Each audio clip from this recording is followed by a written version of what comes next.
La haula wa la quwwata illa billah. Subhanaka la ilma lana illa ma 'allamtana innaka antal alimul hakim. Allahumma rzuqna fahman nabiyyin wa hifdzal mursalin wa ilhamal malaikatil muqarrabin bi rahmatika ya arhamar rahimin. Amin ya rabbal alamin. Amma ba'du ma'asyiral muslimin, Bapak Ibu para jamaah sekalian, para pecinta ilmu, para pecinta ibadah, para penikmat beramal soleh di dalam rumah Allah Masjid Al-Badar yang sama-sama kita cintai ini, mudah-mudahan kita, keluarga besar kita, para orang-orang tua kita, orang terkasih dan tercinta kita senantiasa dalam lindungan Allah Subhanahu wa taala. Amin ya rabbal. Bersyukur kepada Allah Subhanahu wa taala dengan sama-sama kita ucapkan kalimat tahmid alhamdu. Segenap pujian hanya milik Allah, sanjungan pun kita alamatkan kepada Rabb penguasa tunggal di alam jagat raya yang fana. Suka tidak suka, terima ataupun tidak, hari ini kita cicipi nikmat yang Allah masih berikan kepada kita berupa iman, Islam, hidayah, taufik. Nyatanya iman, Islam, hidayah dan taufik ini membuahkan ketaatan pada diri dan kehidupan kita sampai saat ini dan detik ini. Allah panggil kita hayya 'alas shalah, hayya 'alal falah. Raga kita tergerak, langkah kaki kita menuju rumah Allah, ayunan tangan pun kita serasi sangat. Yang kita tuju hanya penuhi panggilan Allah, penuhi panggilan Allah. Ini semua karena lantaran iman, Islam, hidayah dan taufik. Karenanya kita berdoa, kita memohon kepada Allah. Mudah-mudahan nikmat iman, Islam, hidayah dan taufik ini tidak terhenti sampai saat ini saja. Yang kita minta kepada Allah Subhanahu wa taala agar iman, Islam, hidayah dan taufik ini terus lestari dan langgeng sampai kapan? Sampai maut menjemput kita. Insya Allah di hari kematian kita, nilai semangat dan ghirah kita untuk mengabdi sujud kepada Allah tetap bersemayam pada hati kita sehingga Allah matikan kita dalam keadaan husnul khatimah. Amin ya rabbal alamin. Para jamaah sekalian yang dimuliakan oleh Allah Subhanahu wa taala, sekali waktu baginda Nabi besar Muhammad sallallahu alaihi wasallam menyampaikan satu sabda dan informasinya di hadapan para sahabat. Rasul uraikan nasihat-nasihat terbaik Rasul kepada jajaran sahabatnya. Nasihat yang pertama disampaikan oleh Rasul di hadapan sahabat adalah ittaqil maharima takun a'badan nas. Nabi bilang begini, Pak. Sahabat-sahabatku sayang, jauhilah oleh kalian apa saja aturan main Allah dalam bentuk larangan-larangannya. Jika kalian mampu menghindar dari apa yang dilarang oleh Allah Subhanahu wa taala, takun a'badan nas, maka kalian akan dikelompokkan oleh Allah sebagai manusia-manusia yang paling taat terhadap aturan main Allah. Kita faham bahwa di dalam Al-Quran sabda Rasul itu ada perintah, ada larangan. Uniknya dalam hadis ini Rasul hanya mengkonsernkan, hanya memfokuskan pada soal awas hati-hati. Takutlah kalian apabila dalam cerita kehidupan kalian melakukan tindakan hal yang diharamkan oleh Allah Subhanahu wa taala. Soal perintah tidak disinggung oleh Rasul. Padahal biasanya kita kalau baca Al-Quran selalu bersanding, ada perintah Allah kemudian ada larangan Allah. Ini yang diurai oleh Rasul di depan para sahabat hanya ittaqil maharima, waspadai, awas, hati-hati.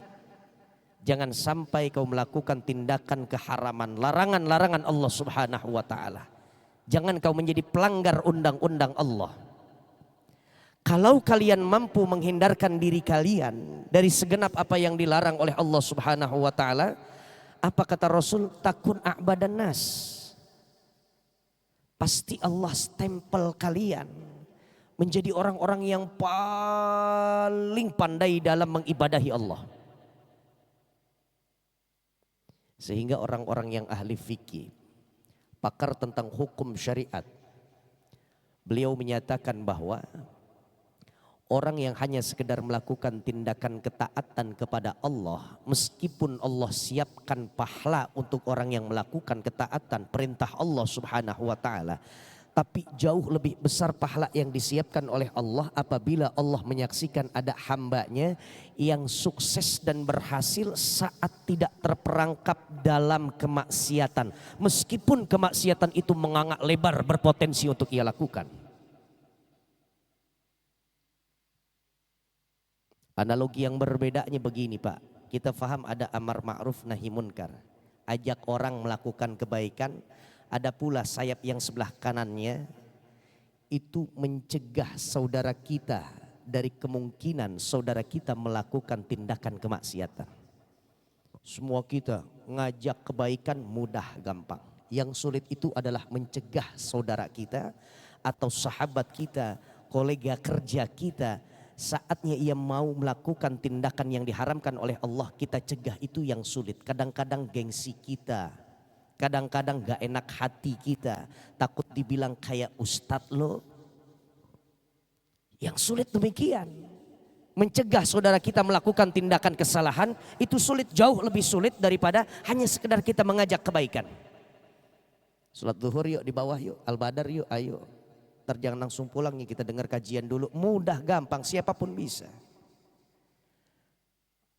Karena yang dilakukan oleh orang-orang yang mampu mencegah seseorang untuk melakukan tindakan kemaksiatan kepada Allah, sulitnya jauh lebih sulit daripada hanya sekedar mengajak orang untuk melakukan kebaikan, maka pahala yang diberikan oleh Allah Subhanahu wa taala pun lebih besar orang yang mampu mencegah saudaranya agar terhindar dari kerusakan dan juga perilaku-perilaku tercela.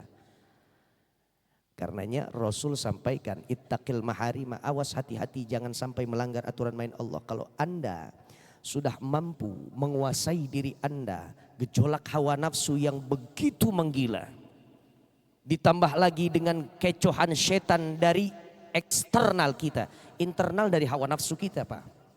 Setan itu dari pihak eksternal kita. Jadi artinya dari dalam, dari luar. Ini perjuangan kita setiap harinya, setiap detiknya, setiap waktunya. Itu Masya Allah sulit. Kalau kita nggak minta perlindungan kepada Allah dalam setiap waktu kita ibadah.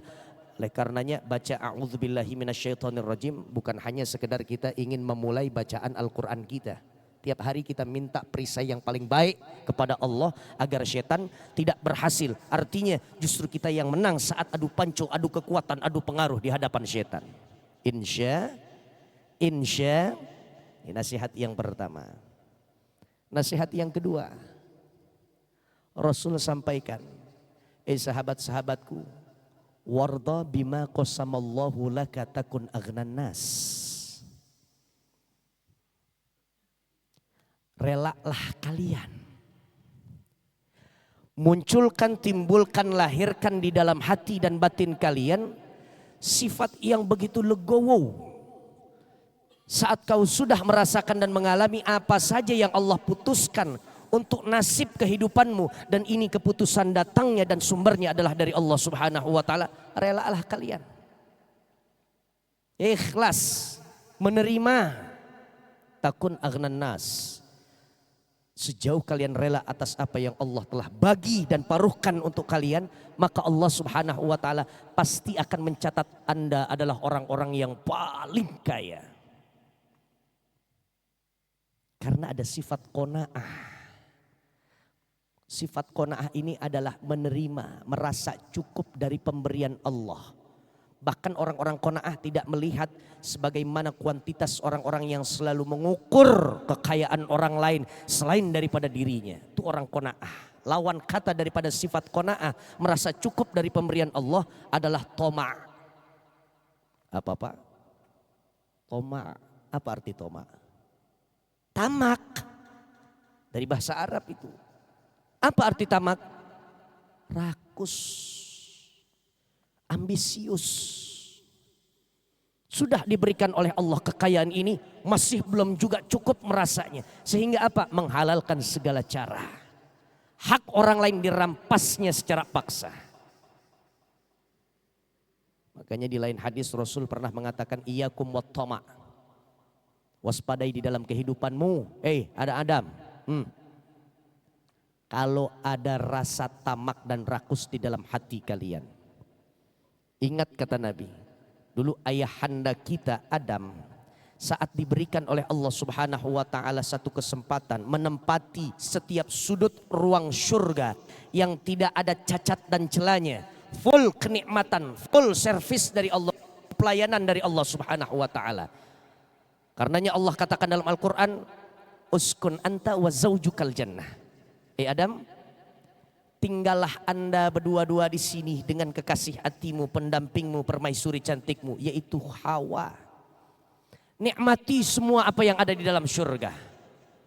Kendati demikian, Adam dihembuskan nafas semilir yang menggoda hati Adam. Dari mana?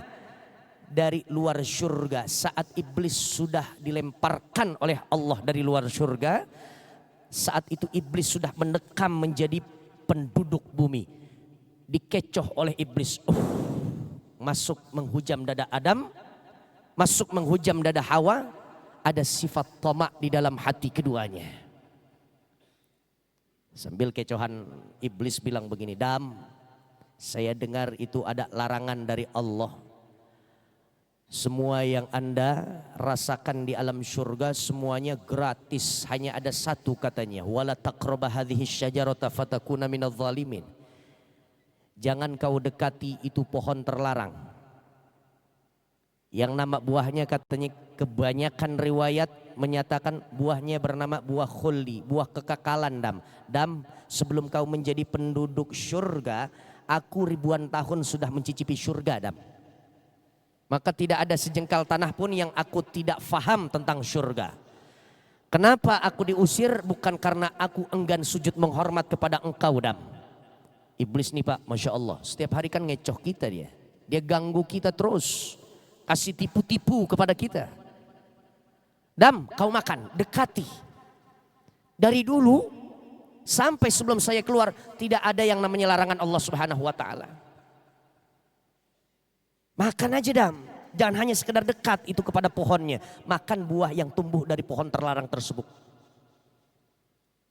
Padahal semuanya banyak kenikmatan, Pak. Satu yang hanya dilarang oleh Allah Subhanahu wa taala. Karena dihembuskan angin nafiri, angin semilir untuk menggoda Adam daripada iblis, maka Adam akhirnya tekuk lutut di hadapan iblis. Dimakan pula itu buah khuldi. Saat dimakan itu buah khuldi, karena sifat tamaknya, ambrol pakaiannya Adam dan Hawa. Allah saksikan dan Allah temukan, Adam, sudah kukatakan jangan kau dekati ini pohon, jangan kau makan buahnya.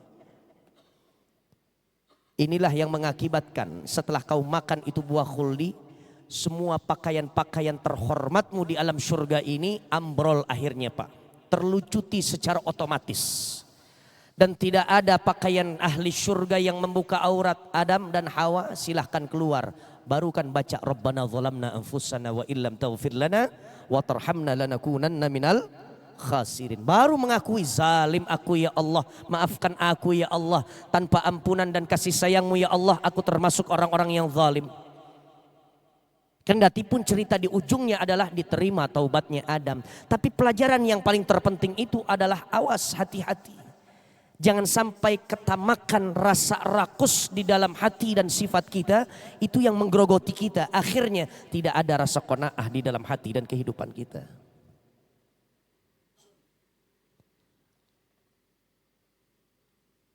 Saya punya kisah cerita lucu, Pak, unik. Tapi Masya Allah syarat dan padat tentang ibrah dan pelajaran. Ini kadang-kadang kita suka merenung diri kita, merenung yang kadang-kadang kurang tepat. Kenapa ya? Kau ciptakan aku ya Allah dalam keadaan miskin, serba kecukupan. Terpenuhi, tapi hanya yang primer saja. Kadang-kadang yang sekunder apalagi yang tersiernya enggak sama sekali terpenuhi. Lantas kita anggap ini semua adalah musibah dari Allah. Kendati demikian, orang-orang yang merasa bahwa dirinya, saya masih hidup di bawah garis kemiskinan, saya ini fakir. Lantas kemudian mereka ridha, itulah dia surga yang banyak dipadati oleh Rasul katakan, surga yang paling banyak dipadati adalah mereka orang-orang miskin. Orang-orang fakir. Ini Pak, saya sampaikan, Isra Mi'raj. itu bukan hanya sekedar rihlah ubudiyah saja. Tapi Rasul juga menginspeksi setiap kawasan dan wilayah dua tempat yang akan muara menjadi tempatnya terakhir para manusia. Baik surga maupun neraka. Diinspeksi oleh Rasul. Diberikan kehormatannya oleh Allah Subhanahu wa ta'ala. Coba lihat-lihat ya Rasul, kekasihku ya Muhammad, tentang surga dan juga neraka. Dilihat oleh Rasul, begini keadaannya surga, begini keadaannya neraka. Lepas peristiwa Isra Mi'raj, Rasul turun ke bawah kemudian bercerita, dituangkan dalam hadisnya. Ittala'tu 'alal jannati fawajadtu aktsara ahliha al-fuqara. Walamma ittala'tu 'alan nari fawajadtu aktsara ahliha an-nisa. Saat kutemukan para penduduk surga yang nantinya akan menempati surga, diberikan kemanjaan oleh Allah Subhanahu wa ta'ala, ternyata dominan mereka adalah dari kalangan orang-orang miskin, Pak. Surga banyak dipadati oleh orang-orang miskin. Miskin yang seperti apa? Miskin yang ridha terhadap apa yang telah diputuskan oleh Allah. Dia nggak menyalahkan Allah. Nah, ini evaluasi buat kita. Yang kadang-kadang ada penghasilan kita, tapi seolah-olah karena memang merasa tidak cukup kebutuhan yang begitu tinggi, lalu akhirnya kita suka menyalahkan Allah, bahkan mendikte Allah, ya Allah, penghasilan hanya segini ya Allah, bukan aku tidak syukuri ya Allah, tapi apa enggak lebih banyak lagi kau berikan kepadaku sehingga sedikit lebih daripada cukup kau berikan, mendikte Allah. Akhirnya terkikis sifat apa? Ridha dan ikhlas terhadap pembagian yang Allah berikan. La haula wala quwata. Kalau dijadikan miskin oleh Allah Subhanahu wa ta'ala, lihat sisi baiknya. Orang yang paling merana nanti di hari kiamat saat berhadapan dengan Allah, diaudit semua harta bendanya yang pernah ia peroleh di alam dunia. Semakin banyak harta benda seseorang, semakin lama diauditnya oleh Allah Subhanahu wa ta'ala. Dan orang miskin mau diperiksa, apa yang mau diperiksa Pak? Ditanya oleh Allah, roda 4 kamu punya apa? Merek apa? Keluaran tahun berapa? Dia geleng kepala aja orang miskin. Gak punya roda 4. Roda 2. Yang 4 tak atau yang 2 tak? Berapa cc? Berapa silinder? Enggak ada. Kendaraan pun enggak ada. Gerobak-gerobak enggak ada juga. Kemana-mana jalan kaki ya Allah. Apa harta benda yang kau miliki? Satu bahan baju saja menempel di badan. Dia basah keringnya di badan. Enggak ada lagi. Ya sudah diberikan oleh Allah, segera masuk ke dalam surga. Enggak ada lagi yang dihisap oleh Allah. Makanya Rasul katakan ada dua hal yang dibenci oleh manusia. Yang pertama adalah maut, sementara maut itu kadang menghindarkan seseorang dari potensi melakukan tindakan kemaksiatan berkepanjangan. Umurnya panjang tapi terus melakukan kejahatan. Datangnya al-maut itu menjadi penstop, pemberhenti seseorang. Akhirnya tidak lagi berbuat kemaksiatan sehingga tertumpuk dosa. Dosa banyak, neraka sedang menantinya. Yang kedua, qillatul mal. Sedikit harta benda tapi berapa banyak kata Rasul orang-orang miskin. Sedikit harta bendanya memberikan kemudahan saat ia dihisap oleh Allah Subhanahu wa ta'ala.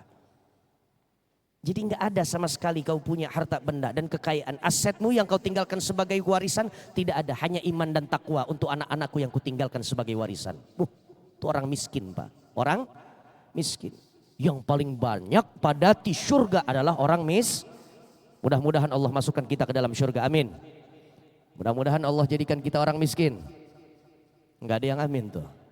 Surganya mau Pak. Jenis sifat daripada penghuni surganya miskin. Gak ada yang amin ternyata. Miskinnya miskin dosa. Insya kayanya kaya amal. La haula wa la quwata illa billah. Musibah datang. Kalau memang itu bagian daripada ujian dan cobaan kita. Sudah rasakan saja. Rasakan saja. Mudah dalam teori.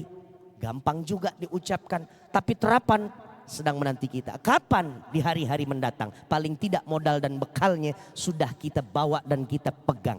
Sudah dalam genggaman kita. Kapan waktu Allah akan berikan ujian dan cobaan? Silahkan gunakan ini. Nilai sabar kita, ilmu kita. Untuk apa? Menyongsong hari depan. Kalau Allah berikan ujian kepada kita. Insya disebutnya ujian. Memang gak ada yang enak. Gak ada yang enak. Tapi bagi orang-orang tasawuf, orang-orang yang ahli dalam menata hati, Orang yang rela dan ikhlas terhadap ketentuan Allah, Masya Allah. Musibah itu kata orang-orang tasawuf, luarnya getir, pahit, dalamnya sungguh nikmat. Bapak tahu buah duren? Pak, Pak, mana Bapak? Saya panggil nggak ada barang satu yang nyautin. Pak, jamaah, alhamdulillah, tahu duren Pak? Orang yang nggak kenal duren, begitu melihat tampilan luarnya berduri angker, serem, nggak berani orang mendekat. Tapi kalau sudah dikupas, mampir, nggak usah banyak-banyak sampai 4 batu, sedikit saja dicolek, mampir di ujung lidahnya. Alamak, sedap nian ini buah. Dimakan lagi 1 batu, habis lagi 1 buah, minta dibengkekin lagi, orang Betawi bilang minta lagi, minta lagi. Kalau dilihat dari luarnya nggak enak. Cerita tuan, raja dan juga pengawal, pernah saya ceritakan?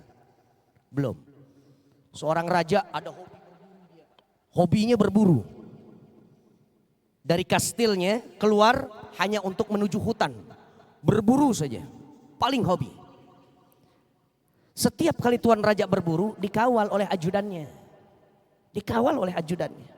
Ajudan, ayo keluar pagi hari, pulang sore hari. Semua tugas-tugas kenegaraannya didisposisikan kepada orang-orang terpercayanya. Saya mau jalan dulu. Hobi susah Pak kalau hobi. Begitu setiap hari. Sekali waktu tuan raja masuk ke dalam hutan, diguyur hujan. Pulang, beri perintah, ajudan itu tolong senapan saya dibersihkan. Dibersihin nama tuan raja, dibersihkan oleh ajudannya atas perintah tuan raja, dibersihkan. Dari bagian moncong depannya, bagian tatakannya, bagian dasarnya sampai di pelatuknya. Begitu dibersihkan dengan kain lap, di bagian pelatuknya akhirnya terpencet Pak, tertekan di pelatuknya. Pas moncong senapan itu mengarah kepada tuan raja, duar bunyi. Gak lama bunyi duar disusul dengan aduh, ada suara aduh Pak. Ternyata moncong senapan itu mengeluarkan peluru. Tuan raja lupa ketika menyerahkan untuk dibersihkan oleh ajudannya, dia belum kunci itu senapan. Sampai akhirnya keluar peluru. Peluru itu mengarah kepada jempol kakinya tuan raja. Ketembak itu jempol kaki tuan raja. Oh Masya Allah. Naik pitam tuan raja, bonglak jempol kakinya raja. Marah sudah, tulak pinggang raja, dasar ajudan gak becus bekerja. Sekian lama saya angkat menjadi orang terpercaya saya, orang paling dekat saya. Dia panggil bagian keamanan yang lain, bagian keamanan kurung ini ajudan saya. Berikan penjara yang paling tidak nikmat. Kata maaf ketika itu ajudan. Gak digubris oleh tuan raja, masukkan. Gak lama masuk tim medis, bersihkan luka, kasih betadin dan lain-lainnya, diperban, dibebot orang Betawi bilang. Sudah, besoknya kadong hobi, berangkat lagi Pak, berburu lagi. Orang kalau udah hobi kan susah. Bapak juga begitu kan, malamnya habis dikerok sama bini kita, besoknya ambil joran lagi. Mancing lagi pokoknya. Baru masuk angin. Iya Pak, baru masuk angin. Belum masuk bata, belum masuk split, belum masuk pasir. Baru masuk anginnya. Berangkat lagi akhirnya. Jauh ke dalam hutan. Tuan raja ada yang terlupa. Bahwa ajudan bukan hanya sekedar mengawal saja. Ajudan itu fungsinya, tugasnya juga menjadi apa? Navigator. Penunjuk jalan arah pulang. Begitu ingin pulang sore hari, hampir terbenam gelap itu matahari, belum menemukan jalan menuju kastil dan istananya. Sampai akhirnya malam pun tiba, gelap menyelimuti keadaan alam. Akhirnya itu tuan raja ketemu dengan komunitas kanibal. Bukan mendekat ke kastilnya, malah justru menjauh keluar. Ketemu dengan komunitas kanibal. Orang kanibal. Gak ngerti juga saya bahasanya. Begitu ketemu ditangkap langsung. Begitu ditangkap dilucuti pakaiannya tuan raja. Begitu dilucuti pakaian tuan raja, akhirnya dibentangkan tubuhnya Tuan Raja di atas meja makan, tempat untuk santap makan besarnya orang-orang kanibal. Dengan gestur tubuh yang difahami oleh Tuan Raja, oh matilah aku, tamat riwayatku, hari ini habis nyawaku. Saya akan dimakan dari potongan paling kecil sampai potongan paling besar, tidak akan bersisa oleh orang-orang kanibal ini. Sudah, ingat dosa aja udah Tuan Raja. Sebelum malam itu acara dimulai untuk santap makan besarnya di dekat apa namanya ya, jantung hutan, di tengah hutan. Akhirnya dipanggillah itu leluhurnya. Bisa dilihat bagaimana sekarang santap makan kita. Apakah lezat, apakah layak, apakah ini akan menjadi jamuan kita yang paling bergengsi, bermartabat, dilihat oleh leluhurnya. Begitu dilihat oleh pimpinan kaumnya, dari ujung rambut ke wajah, turun ke pundak, sampai ke bagian ulu hati, perut, paha, pangkal paha, lutut, sampai betis, tulang kering, bagian kaki, mata kaki, pas di ujung jempolnya. Ya, cacat. Sekali instruksi, sekali perintah, raja sudah dipakaikan pakaiannya lagi. Dilepaskan, dibuang jauh-jauh itu raja. Enggak jadi menjadi santapan makan malam kanibal. Saking takutnya, akhirnya Tuan Raja lari sekencang-kencangnya. Justru dalam keadaan lari sekencang-kencangnya, panik, akhirnya ketemu jalan keluar. Kadang-kadang kita begitu tuh Pak. Iya. Pas lagi santai cari jalan gak ketemu. Pas lagi kita lagi terburu-buru, akhirnya ketemu juga, ini dia jalan menuju kastilku. Masuk ke dalam kastil dengan nafas tergopoh-gopoh, tersengal-sengal. Gak ada orang yang langsung dicari, melainkan siapa? Ajudannya yang kemarin dibui. Dipanggil itu bagian keamanan, bagian keamanan, keluarkan ajudanku. Bebaskan dia, suruh ia datang ke kamarku. Tuan Raja langsung mendahului, masuk ke dalam kamarnya. Diketok pintu. Tuan Raja, ini ada ajudanmu yang baru saja kami keluarkan. Suruh masuk dia. Suara dari dalam, dari Tuan Raja. Begitu masuk muncul mukanya itu ajudan, si pengawal lamanya. Langsung gak ada kata-kata selain dipeluknya itu ajudan oleh Tuan Raja. Baru keluar ucapan Tuan Raja. Apa ucapannya? Terima kasih bro. Ternyata karena tembakanmu, karena ulahmu, jempolku bonglak. Begitu jempolku bonglak, ada cacat dan celah ternyata di tubuhku. Dan hampir saja habis tamat dan riwayatku itu. Karena memang engkau telah menyelamatkanku. Aku sedikit lagi akan menjadi santapan mereka. Tapi karena ini jempol bonglak, karena ulahmu, ternyata aku dibebaskan oleh mereka. Enggak lama ucapan rasa syukur dan terima kasih Tuan Raja didengar oleh ajudan. Akhirnya ajudan pun menyambut dengan apa? Tuan Raja, kalau begitu saya juga berterima kasih. Karena Tuan Raja kurung saya. Karena Tuan Raja kurung saya, akhirnya saya enggak menemani Tuan Raja. Kalau di hari itu saya ikut bersama Tuan Raja, saya menjadi ajudan pengawal seperti sedia kala. Maka saat kita dua-duanya tertangkap, Tuan Raja itu cacat dan celah. Sementara saya ini lengkap dan genap. Pasti saya yang akan menjadi korban santapan makan besar mereka Tuan Raja. Terima kasih atas buyannya. Gara-gara di penjara, selamat. Gara-gara jempol bonglak, selamat. Luarnya musibah, dalamnya hikmah. La haula wala quwata. Berapa banyak kita pernah mentertawakan apa yang lewat di masa-masa yang lampau. Dulunya saat kita mendapatkan musibah, kita nangis tersudut-sudan. Hampir mengurung diri sepekan lamanya. Tapi saat sudah kemari ternyata kita lihat buahnya. Bahkan kita mentertawakan kita yang tempo lalu menangis saat kita menerima musibah. Betul. La haula wala quwata. Selanjutnya yang ketiga, Nabi berpesan wala tukfirid dhahika fa inna kathratad dhahiki tumitul qalbah. Jangan banyak yang namanya ketawa. Terus nggak boleh Ustaz, jangan terlalu banyak. Tertawa silahkan saja, tapi jangan terlalu. Setiap segala sesuatu yang disifati ada terlalunya, melampaui batas, terlarang oleh Allah Subhanahu wa taala. Contohnya adalah tertawa. Kalau sudah ketawa, melek mata ketawa sampai pejam mata ketawa, Pak. Dari pagi sampai malam yang ditonton komedi aja. Ilmu nggak tambah. Padahal Muhammad bin Idris Asy-Syafi'i mengatakan kerugian yang paling nyata dialami oleh umatnya Nabi besar Muhammad sallallahu alaihi wasallam bukan mereka yang buka warung lalu kemudian disambar petir, kemudian ada si jago merah melahap itu kiosnya, kebakaran warung kita, kemudian tidak tersisa lagi barang dagangan kita. Dikatakan oleh orang tersebut, rugi saya hari ini. Bukan rugi. Kerugian yang paling nyata kata Muhammad bin Idris Asy-Syafi'i adalah apabila seseorang memulai harinya sampai ia tutup harinya, di hari tersebut tak tambah satupun ilmu pada kehidupannya. Itu adalah kerugian yang nyata bagi seorang muslim. La haula wala quwata. Makanya awas, hati-hati, setiap hari kita harus tambah ilmu. Paling tidak sekali saja dalam satu hari, 1 kali 24 jam. Sehari semalam duduk dalam majelis ilmu.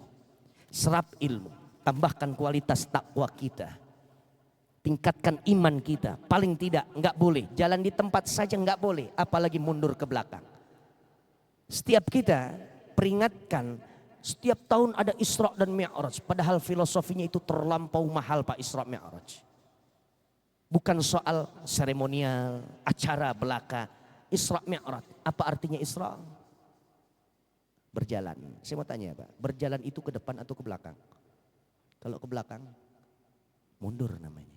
Umat Islam setiap harinya harus berjalan ke depan. Artinya harus ada kemajuan. Mi'raj, sekarang Mi'raj. Apa Mi'raj? Naik. Kalau naik ke atas atau ke bawah? Kalau ke bawah, nyungsep. Tiap hari kita harus meningkat. Terus naik ke atas.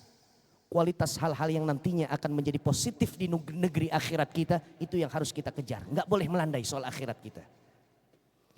Ini tertawa saja. YouTube nggak disetel sholawatnya, nggak ada kajian sama sekali.